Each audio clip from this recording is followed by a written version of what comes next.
Okay, the book of Joshua. We went through the first five books. Um, and so now what happens? The new generation is heading toward the promised land. So this is a very interesting development in Joshua and Judges here. These are history books, so there's a little bit of different feel to this because people, as we're learning from our bookshelf, that the timeless principles are stated in the Torah. That's the foundation for the rest of the Bible. But here we head to a second shelf here, and you can see a number of history books. And some people like history, some people don't. There's a lot of details in history, so I'll try to make it as easy as possible for you, highlighting what you need to know for your tests and what I think is most important.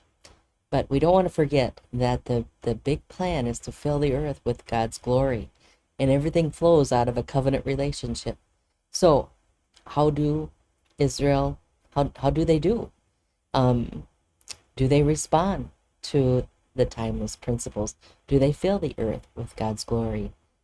So these history books are just a record of how the people did. Did they respond to the Torah? And what we're going to see is some did and most didn't. So it's kind of a sad story here we're going to enter into.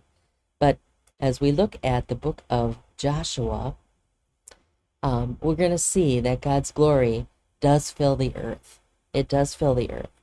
But what I didn't mention to you about God's glory, we try to define it as like God's radiant beauty. There's an active quality to it. So we somehow participate and contribute as we fill the earth with the glory of God in our ways, our personalities, our gifts.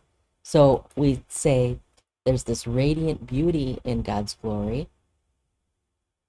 But the other side to God's glory, as it's going to be revealed in this promised land that's called Canaan, is that there's another side. And we see in the Bible that when God's glory does fill the earth, sometimes the glory is displayed as a consuming fiery justice. So we must remember that God's glory is going to fill the earth as the waters cover the sea. And sometimes when God displays his glory, when he manifests his glory, it's the beauty of justice or judgment. So we're going to see that in this book. Okay, so when we look at a map here, and I'm taking the date here from the second option on the date of the Exodus, the earlier date. So we're about 1400 BC. And I love these maps from the satellites. They're pretty cool. But you can see the Dead Sea there, the bigger green body of water. And then you'll see a river that goes, it actually goes down, but it goes, if you go up north, there's another body of water there that's called the Sea of Galilee. So the Sea of Galilee has a river that flows down into the Dead Sea, and that river is called the Jordan River. Okay, so they're heading into the promised land. And so how are they going to take the land? Well, here is the land of promise, and they're down south in the wilderness of France. So how are they going to take it? Well, if, just logic would tell you they would go straight north, but they don't. Instead, they enter the land in a different strategy. And so the first half of this book of Joshua is all about the war campaign to enter the land of Canaan. The last half is how they divide up the land into different tribal allotments. So remember, there's 12 tribes, 12 family clans. They're going to divide up the land after they conquer it to some extent. Okay, so here we go. There we go. So how do they enter? Well, instead of going straight north, they head around the Dead Sea. And what I'd like you to remember is they entered into it's called the Central Campaign. So instead of going directly north, they go around and enter the middle of Canaan. This is called the Central Campaign. And most of your Bibles will note this, like in a subheading in your Bible. This is the Central Campaign. That's the first one. And then what did they do? They went south. And then they went north. So in the book of Joshua, you'll see these subheadings: Central, South, North. So like on your test, I'll ask you, what was the strategy here? They entered the central part, kind of like divide and conquer. That's what we would say. Enter the central area, then go south, and then go north. So I'd like to throw in this quote from Francis Schaeffer. He talks about World War II and how the Germans, when they entered France, their tactic was to drive a wedge into the middle of France and then expand in both directions. That's like Joshua's campaign, he says. And when the Greeks were fighting the Italians took the plain and the Greeks took the hills. And as a result, the Greeks controlled the situation even with less well-armed forces. That's what the Israelites do too. We'll talk about that. Then the English smashed strongholds first, like the biggest cities. And that's what Joshua does. He takes the biggest cities first in that central campaign, which would be Jericho and a city called Ai. And then the English fanned out into weaker areas. So Francis Schaeffer says, if we combine these three tactics of warfare, we have a picture of the God-given strategy for Joshua's campaign to take the land. Divide and conquer. Central, south, north. Remember that. So the instructions from God to take Canaan was to utterly drive out the Canaanites or exterminate them. That's pretty rough, isn't it? Totally exterminate. Now, this is one of those areas of the Bible that people really trip up on. Like, what happened to the God of love and mercy and kindness? He's telling them to basically kill the Canaanites or drive them out. Well, let's look at this carefully. Okay, here's the instructions. Because what's so bad about the Canaanites that they're to totally annihilate them or drive them out? Well, what's bad about the Canaanites? Here's Deuteronomy 7. This is Moses. This is in his last sermon. He says, when God brings you into the land, you must devote them to complete destruction. Show no mercy. Break down their altars, dash their pillars, and chop down their Asherim. I'll explain what all this is here in a minute. But you can see that God wants them to completely take these people out. So again, what's so bad about the Canaanites? And then in Deuteronomy 9,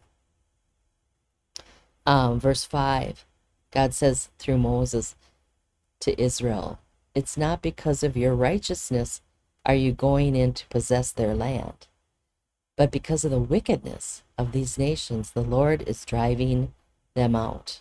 Again, what's so bad? What's so wicked about these nations? What are they doing, these Canaanites? That's Deuteronomy 9. Okay. Well, we know a lot about the Canaanites and their belief system from the Bible, but we also have discovered many tablets, hundreds of thousands of tablets actually, that tell us about the Canaanite pantheon of gods and goddesses and their beliefs. So I'm going to give you a very brief version of their belief system. The Canaanites had their high god, their powerful god. It's kind of this grandfatherly figure in their mythology. His name was El, and he was very aloof, distant, didn't have much to do with anyone's lives. Okay, but El, in their mythology, was married to Asherah. Asherah is mentioned quite a bit in the Old Testament. I read her name in the previous slide there. They were to smash down the Asherah poles. I'll explain this in a second. Okay, so El is married to Asherah, and Asherah is kind of this mother goddess in their thinking. And she's very proud of herself, apparently, in her little statue. Okay, so Asherah, like all goddesses, they're sensual. There's a sexual component. They kind of lure, they tempt. It's that kind of thing. Okay, so there's El and Asherah. El and Asherah have 70 offspring. Okay, I'm not going to require you to know all 70, but there's 3 that are important. One is one of their offspring was named Baal, or people used to say Baal. This is how it looks. So Baal is a son of El and Asherah. Baal is known for being the storm god. So he's the one that sends rain on their crops. But being the storm god, he's kind of a hothead, easily angered, stuff like that. Well, Baal has a couple sisters. I'll put them up here.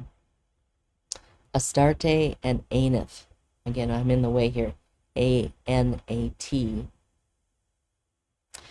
These 2 sisters are very different. So if I described Astarte, she would be kind of the girly girl, painting her nails, again, very sensuous, goddess of love kind of thing. Whereas her sister Aneth was the opposite kind of girl. She was a warrior. In fact, she loved to kill. She was kind of your, Xena warrior type person, only worse. So if one was more feminine, the other was more of a tomboy, and I'm being nice with that. Okay, so what's the idea here? Well, what happens in their mythology is that Baal dies in a battle with the gods. I don't know. Okay, so he dies. He goes to the underworld, and Aneth rescues him. So Baal receives this kind of resurrection from the dead. And in this resurrection, Baal ascends and to his mountain, and he becomes the most powerful god, even above El and Asherah. Okay, so what happens here? Well, the Canaanites would worship Baal by making these high places. That's what they're called in the Old Testament, high place. And a high place is a little bit misleading because you think, oh, it's on a high place, these altars. Well, you can see this rounded altar and there's steps going up. Can you see that? This is an altar for Baal. They would create these altars or high places everywhere. So it's a little bit misleading. A high place could be an altar that was built on a mountain or a hill, high place, but these high places could also be built in valleys. So a little hard to grasp why they're called high places, but these high places were built on every street corner. They're like Starbucks. They're everywhere. So the Canaanites had these rounded altars everywhere to worship Baal. And the story gets worse, so brace yourself. Here, these high places had, if you can see a round in the front of the screen there, there's like square little rooms around it. And so this actually is a picture from a high place in northern Israel that they excavated. And anyways, these rooms around the altar were for prostitutes. Okay, so male and female prostitutes would be in these rooms. These prostitutes were called cultic prostitutes or religious prostitutes. So they're different than a street prostitute, that stands on the street for money. Okay, a cult prostitute was there for religious reasons. So here's where it gets rough. The Canaanites, how did they worship Baal? They would visit these high places. They would have sex with the cultic prostitutes, and they would offer animal and child sacrifices on the altar. So that's pretty gross. It's pretty horrible.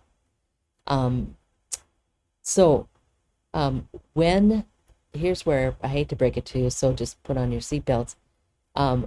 When they would do these acts of perversion, okay,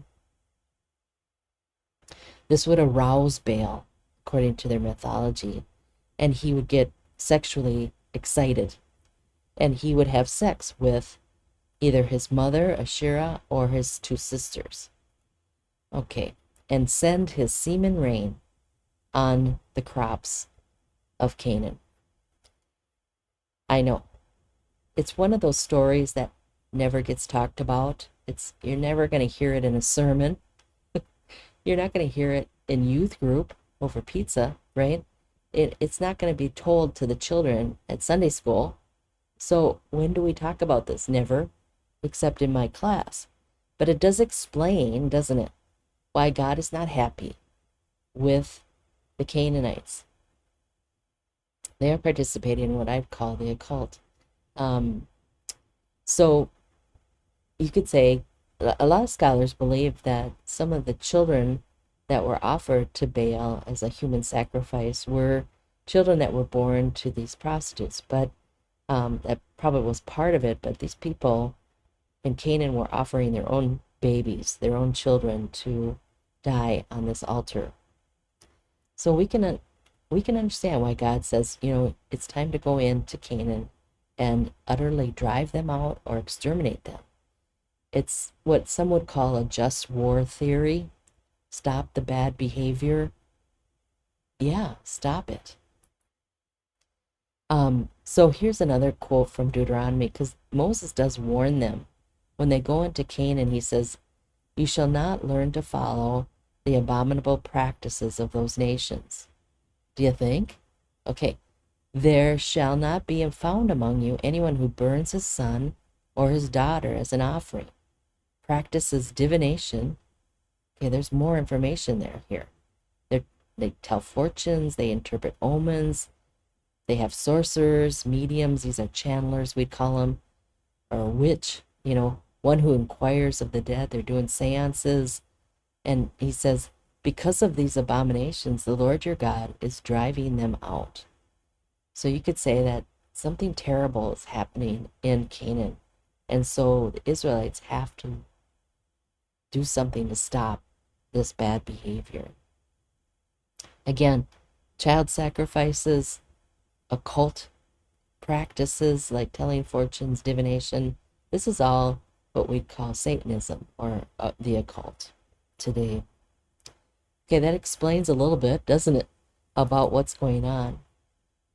So when people ask me, why is God so angry? Why does he tell people, the Israelites, to kill all the Canaanites? Doesn't sound like the God of love. Well, it actually is a very loving thing to go in and stop a genocide of babies. Okay, so what happens here is that Joshua,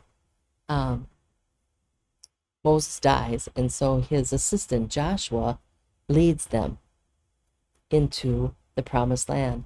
So as they go on the outside around the Dead Sea, they head toward the Jordan River. And the Jordan River is a significant river in the Bible story, especially in the New Testament. You'll see Jesus being baptized there.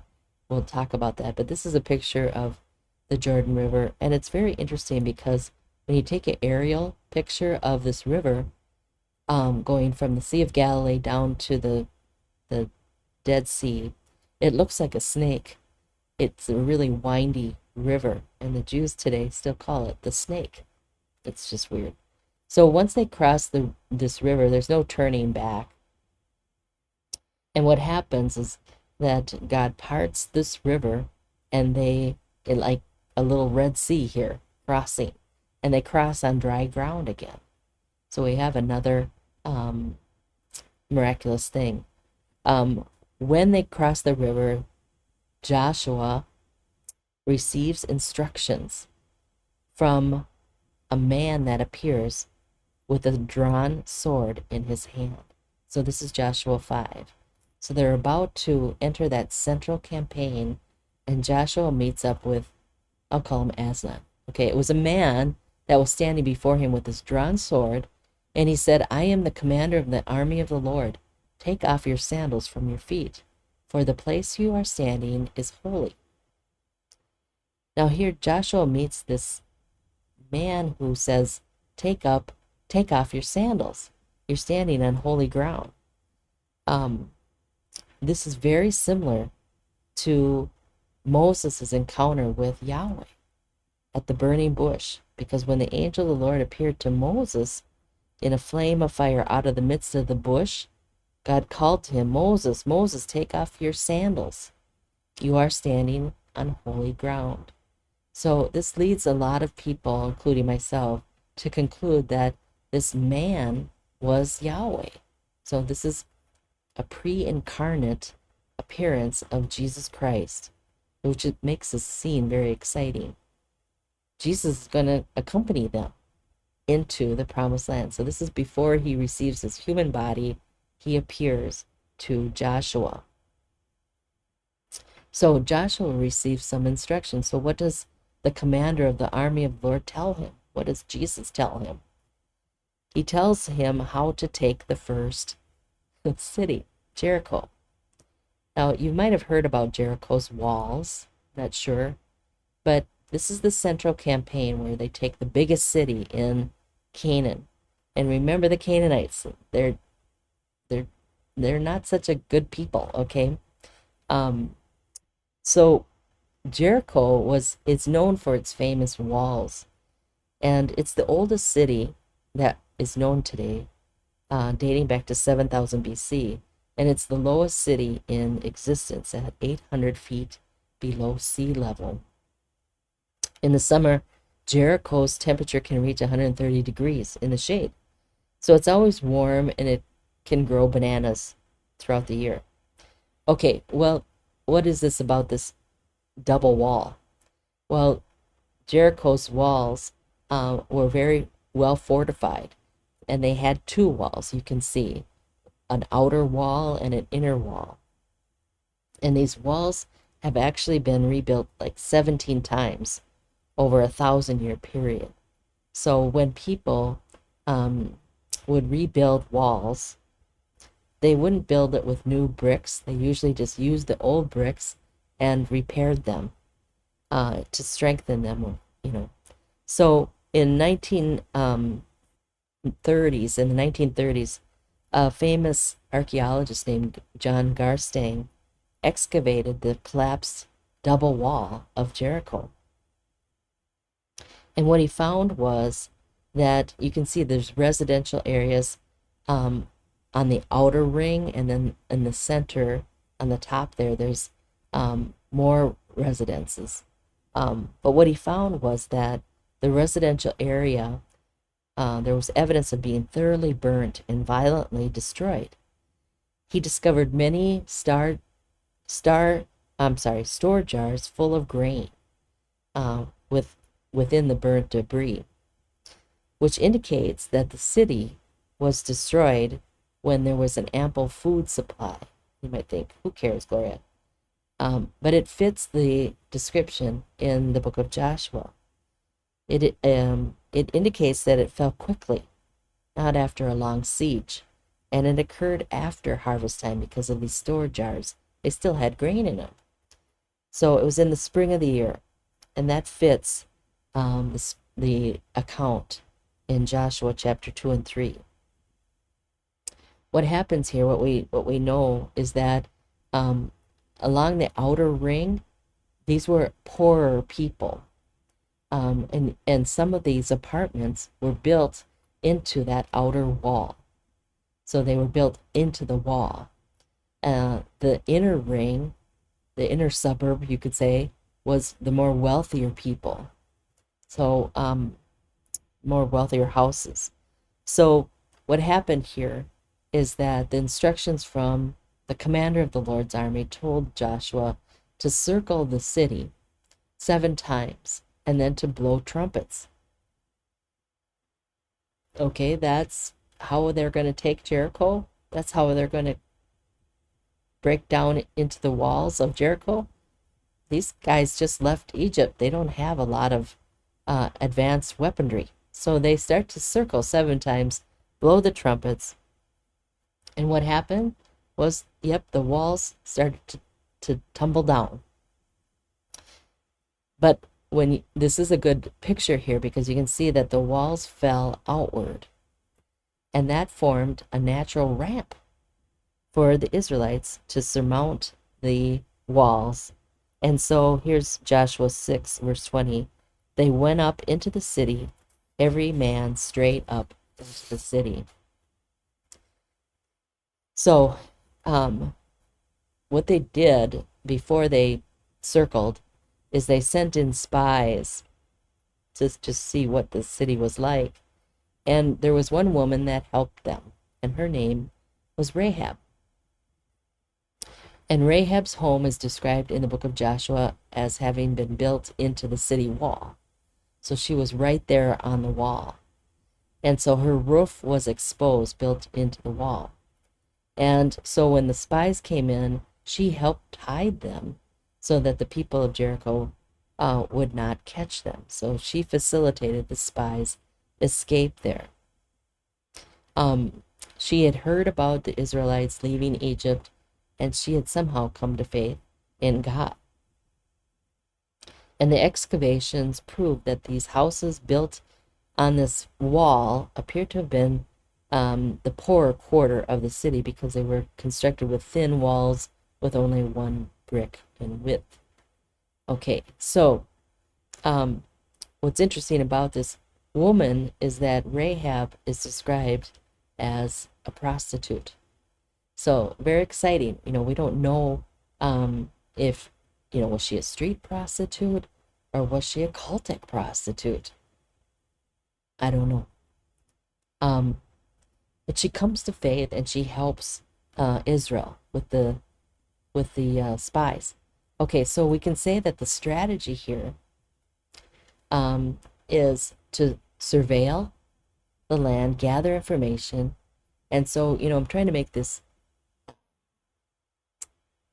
part of our class more applicable to our lives. So we could say, some battles that we face, okay, we're not taking a Jericho, but some are big battles, like a Jericho in our life. Some battles require obedience and faith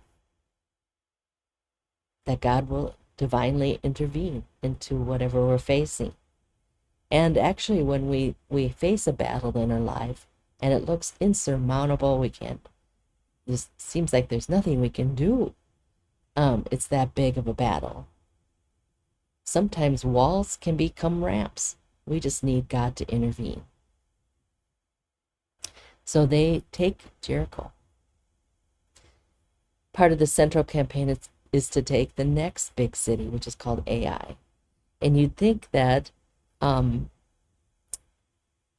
worked. Let's blow the trumpets again. Let's walk around 7 times. But they don't. They pray and they ask the Lord how to take each battle. And I think that's a good principle, that, our battles in life are all different. We need to ask the Lord how to handle each battle as we face them. And so the central campaign included this battle at Ai. And the strategy here was not to circle, but to lie in wait. So some battles require that we lay low. Patience, in other words. And just allow God to draw things out into the open before we do anything. So some battles require obedience, like marching around Jericho and waiting for God to do something. Other battles just require nothing. Being patient, allowing God to do something.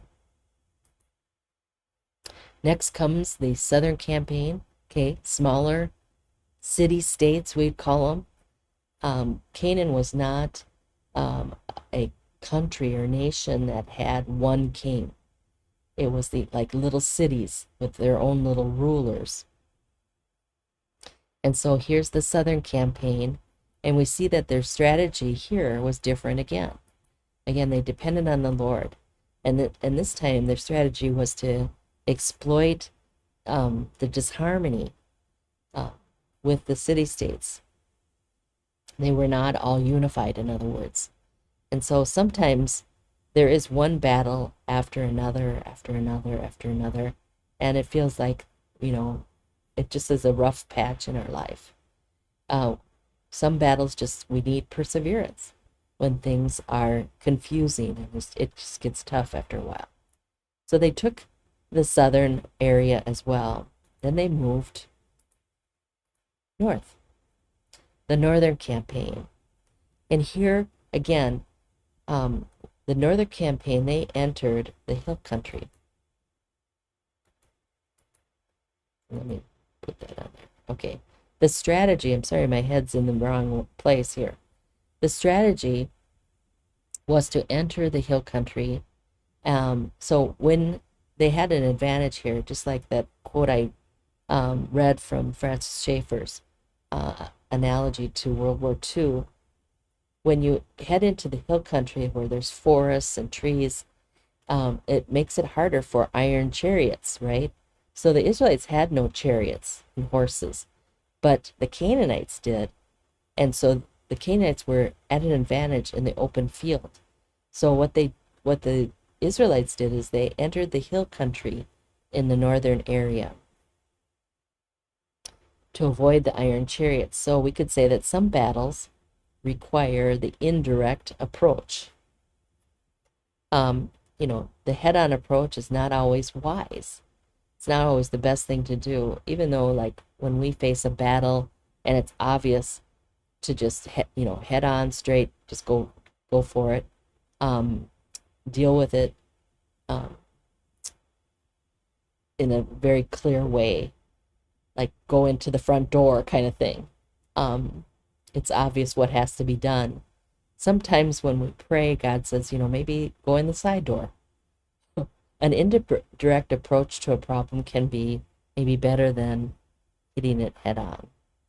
So what I'm trying to tell you is that the Israelites sought to avoid frontal assault and siege warfare, as well as straightforward encounters with enemy forces, especially the chariots in the open field. And to achieve this, the Israelites resorted to tactics based on deception or feints or decoys or ambushes, diversionary maneuvers, any type of guile to attain surprise in overcoming the enemy.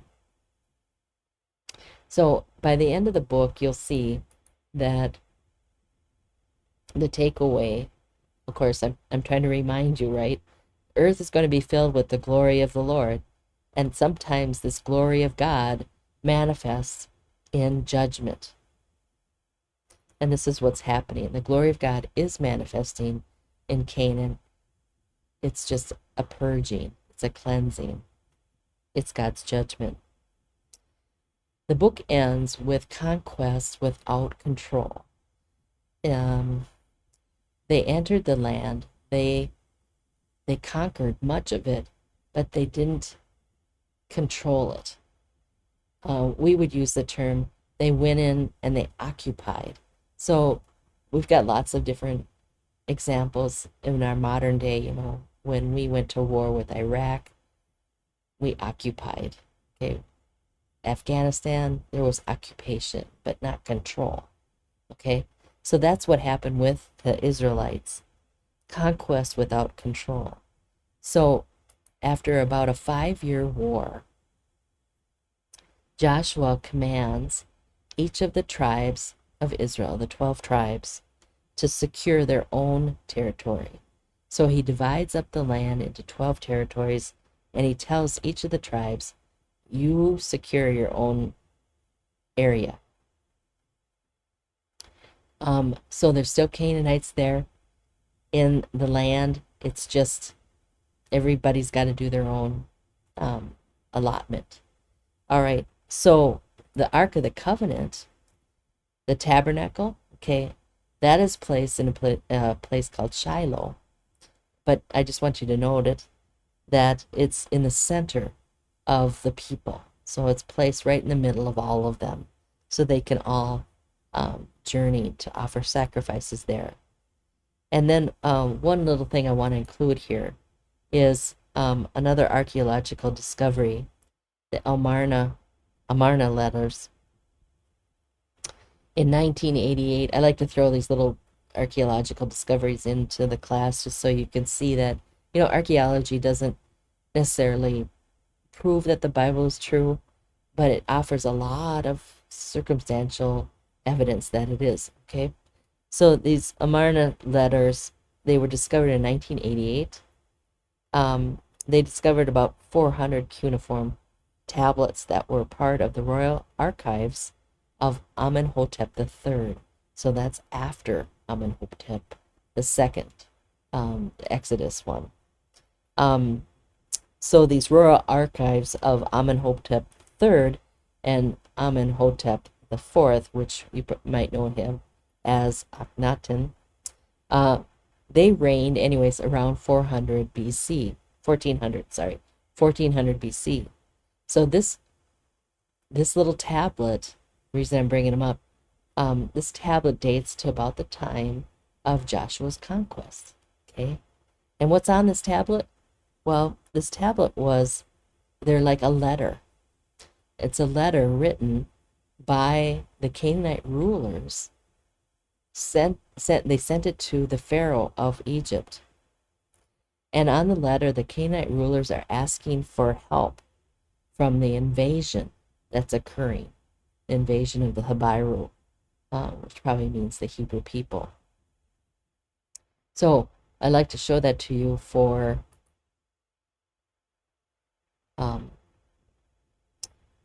fun. Okay, so here's the book of Judges is next. Get my note. The book of Judges, what happens? So they've split up the land into 12 districts. And did they utterly drive out the Canaanites or destroy them? Well, that's the record of the book of Judges. Now, why is it called Judges? Well, it's a little bit misleading because when we think of a judge, we might think of, I don't know, Judge Judy or the Supreme Court or something like that. But in the Bible here, in this case, in this book, they're not like those kind of judges. So again, it's a little misleading, but when you think about these judges, they were more like military deliverers. And they're less than stellar. But God would raise up these military deliverers because the book begins with Joshua has died. Okay, so you had leaders. You had Moses leading them to Sinai. They got the law. They started to complain, so they wandered in the wilderness. Moses brings them to the brink of the promised land. He gives the law a second time in Deuteronomy, and he dies. So then Joshua leads them into the promised land. They take over most of it, but they don't utterly drive out the Canaanites. That's up to each of the tribes. So the book of Judges begins with no leader. It's just the tribes. They're on their own. So what happens? Okay. This period of time is known as Israel's Dark Ages. So that should tell you something right there, that this part of the lecture is not going to be good. So you can see how Abraham was sent to this promised land of Canaan. We call it Egypt. Abraham, Isaac, Jacob. Jacob has the 12 sons who become the 12 tribes of Israel. They enter Egypt for a time. Then they're going back into the promised land with Joshua. But once they get in there during the time of Judges, it becomes the Dark Ages. So what happened?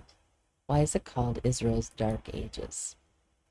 Well, when you read Judges, you'll see that in the first half of this book, what happens to Israel is they become Canaanized. And that's what your textbook calls it as well. The Canaanization of Israel. This does not sound good, does it? Because it's not. What this means is that Israel began to participate in the high places. Oh no. How can God's people do that? They have the law, they saw the Red Sea crossing, okay. And yet they start going to the high places. Well, this is a dark time in Israel's history. So the last part of the book is just about how it's just chaos. It's lawlessness. It gets very dark, and I'll show you this. So we're about 12,000 BC. I'm sorry, 1200 BC. And the extent of the judges is hard to date because they overlap a little bit. but it's probably about 350 years. And we don't know who the author was. It was written later. So, okay. So let's look at the book of Judges. And I'm going to use the superheroes here, the Avengers, because, you know, I become a superhero fan just because of my son Robert working on so many of these films. But I like these superheroes because each of them has a weakness, don't they? You know, Superman has the kryptonite thing. You know, they all have flaws. They're not perfect, are they? They have something that disempowers them, all right? So they're good visual to describe the judges, these military deliverers that God raises up. So what happens here? In this book, you'll see that the Israelites did not drive out the Canaanites. In fact, they forced the Canaanites to do the hard labor, and they taxed them. So I'm being nice here. There's social oppression. All right. They did not utterly drive out all the inhabitants. When you read Judges chapter 1, you'll see that. Each of the tribe is listed, and they did not utterly drive out the inhabitants. It's stated repeatedly. And everyone did what they wanted to do, what they saw fit. Okay, this is not a good description. And the other thing that happens is that they started to visit the high places. They worshipped Yahweh and the Canaanite gods. All right, we're calling that Canaanization. But I'm throwing in a word here that I'm going to use repeatedly when we talk about the Old Testament, because if here's a hint as to where we're going. The sin of the Old Testament's story here is syncretism. And syncretism is when there's a mixture of something. So when we say there was spiritual syncretism amongst the Israelites, we're saying that they continued to worship Yahweh. They continued to go to the tabernacle and offer sacrifices to the true God. But they also went to the high places too. So the sin of the Israelites wasn't that they turned their back on Yahweh. They never did. They always worshiped the true God and other gods. That's syncretism. That's both. All right? Syncretism. And what you're going to see in this book is there's 6 sin cycles, it's called. Sin cycles of sin. So they keep repeating the same thing over and over and over and over again. And what is a sin cycle? Well, if you start at the top of my slide here, let's start positive. The people of God are described as being faithful to Yahweh, and they're free, and they're prospering, they're flourishing. But eventually, they fall into apostasy.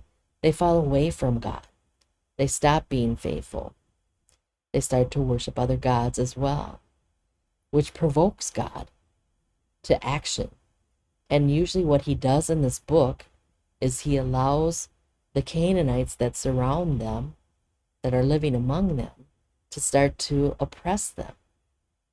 So they're oppressed by their enemies, and this causes them to eventually cry out to God for help. They need deliverance. They need something. So then God sends a judge or a deliverer, one of the judges. Okay? So you have a lot of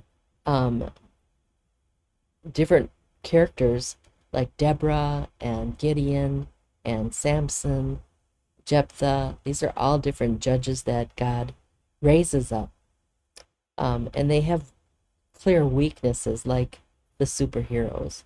But it reminds us that God does seemingly impossible things through ordinary people or less than perfect people.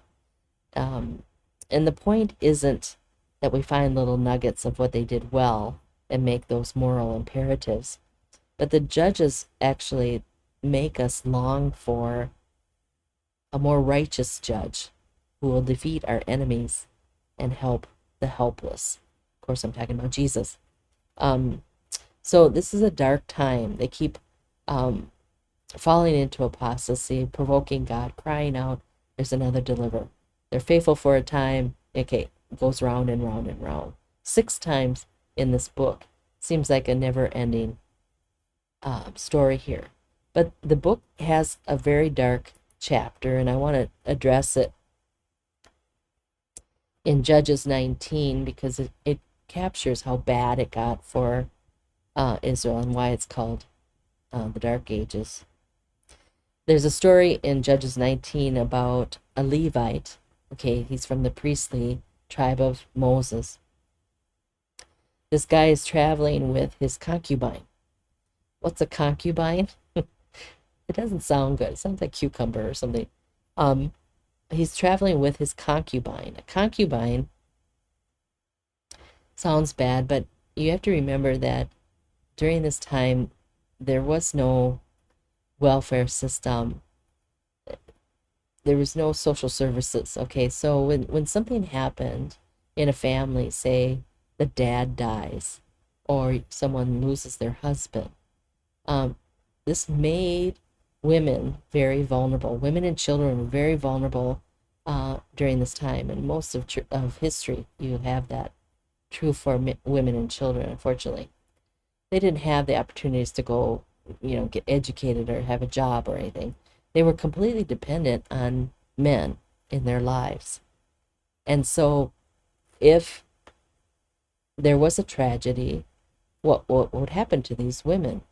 Well, oftentimes widows would be taken in by somebody like a cousin or an uncle or something, and they would become a concubine. So being a concubine wasn't the best scenario, but it was at least an act of mercy to take these women in. They had no place to go. They needed somebody to take care of them. Now, you can imagine that some of these concubines were abused. Okay, that's probably true, but not always necessary, okay? So you have this story here with this Levite traveling with his concubine. And they stopped for a night at a city named Gibeah. And the men of Gibeah, this little town, they came to the door where he was staying, and they demanded to have sex with him. Of course, the Levite is like, no. So what he does is he throws his concubine out the door to the men, and they gang rape her all night. So the next morning, she's crawling back to the place where this Levite was, and she dies on the threshold of this house, the door. So he gets up, he sees her, kicks her, finds out she's dead. So he took a knife and dismembered her. He dismembered her body and sent the pieces UPS to the 12 tribes of Israel to broadcast the sin of the people of Gibeah to the rest of Israel. Okay. What? Why is this in the Bible? Like, what happened to our Holy Bible? Why is this in the Bible? Well, it's got to be to tell us how bad it was. This is how bad it was in Israel. If you're going to make up the Bible and just create it and make up stories and put it in your holy book, you probably wouldn't put this story in there, So to me, it gives a lot of credibility to the Bible because it has stories like this in it. It tells us really what Canaanization does to God's people. It gets bad. But the good news of this book is that it's followed by the book of Ruth. Now, Ruth is this woman who is living in dangerous times, right? This is the Dark Ages. And she rises to the center stage and is highlighted in the Bible. Now, who's Ruth? Well, remember, she's living during the time of the Judges. So this is bad. And Ruth marries an Israelite. So she marries into the believing community. But she's from the land of Moab, which is just on the other side of the Dead Sea there. And Moab is known for their god named Chemosh. And he also loves child sacrifice. Okay, so Ruth is from, you could say, a very occult background. But she marries into a believing family. So what's the story of Ruth? I love this story. Well, you think about it, when you start reading the book of Ruth, what happens right away is that her husband dies, and her brother-in-law dies, and her father-in-law dies, all at once, which leaves her mother-in-law and her sister-in-law to the wolves. They're suddenly single, and they're freaking out, okay? Because they know that they are susceptible now to becoming concubines, okay? And if you didn't become a concubine, this is the hard part, is that a lot of these women would just go into prostitution. All right. Because there was nothing else for them to do to survive. So all the men in this family die. And when you put all the list together for her, there's no welfare system, no education, she has no skills. But in this first chapter of Ruth, she's talking with her sister-in-law and mother-in-law, and her mother-in-law's name is Naomi, and Naomi tells her, you're on your own. Good luck. And the other sister-in-law, she took off, and we don't know what happened to her. But Ruth says to Naomi, you know what? Your God is my God, and I'll take care of you. So Ruth becomes a believer here somehow in this whole scene. And Naomi says, I'm going back to my homeland. I'm not going to stay in Moab. I'm going to go back to my hometown of Bethlehem. So Ruth says, I'm going with you. So Ruth gave up everything to devote herself to her mother-in-law, Naomi. So she goes to Bethlehem to work in the fields. And we mentioned one of the laws in the Torah was, if you have a harvest, leave some of the harvest for the poor so that they have something to eat. And so Ruth heads for a field in Bethlehem. And she waits till the workers are done to see whatever left over so she can take it back, the leftovers of the harvesters. She's humble. She's humble enough to pick leftovers from the harvesters. And she's also very, very courageous. Because when you look at the scene here,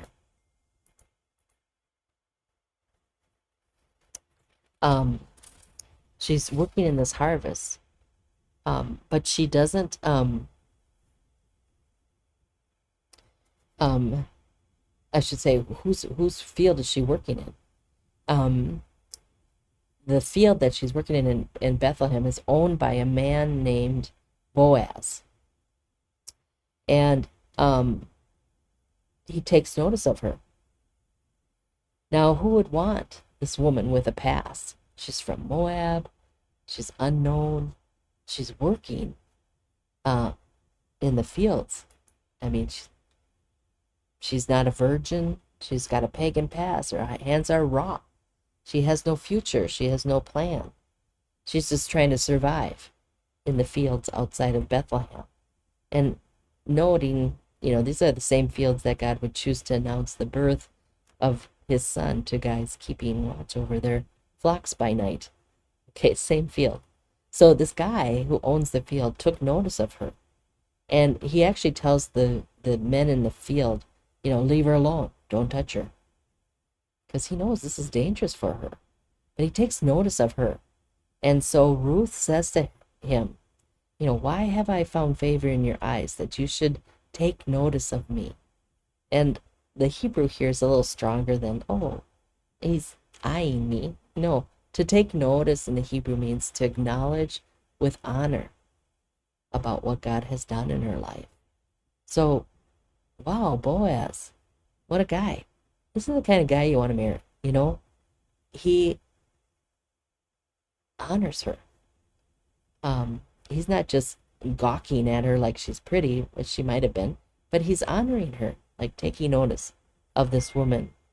Well, when we think about Boaz, who's this guy? And why is he such a great guy to treat women like that? Well, probably all his life he noticed and witnessed the love and honor and respect that his dad had for his mother. Usually that happens. They say, if you're dating someone, look at how the person you're dating treats their parents. Do they treat them with love and honor and respect? And look at even their parents.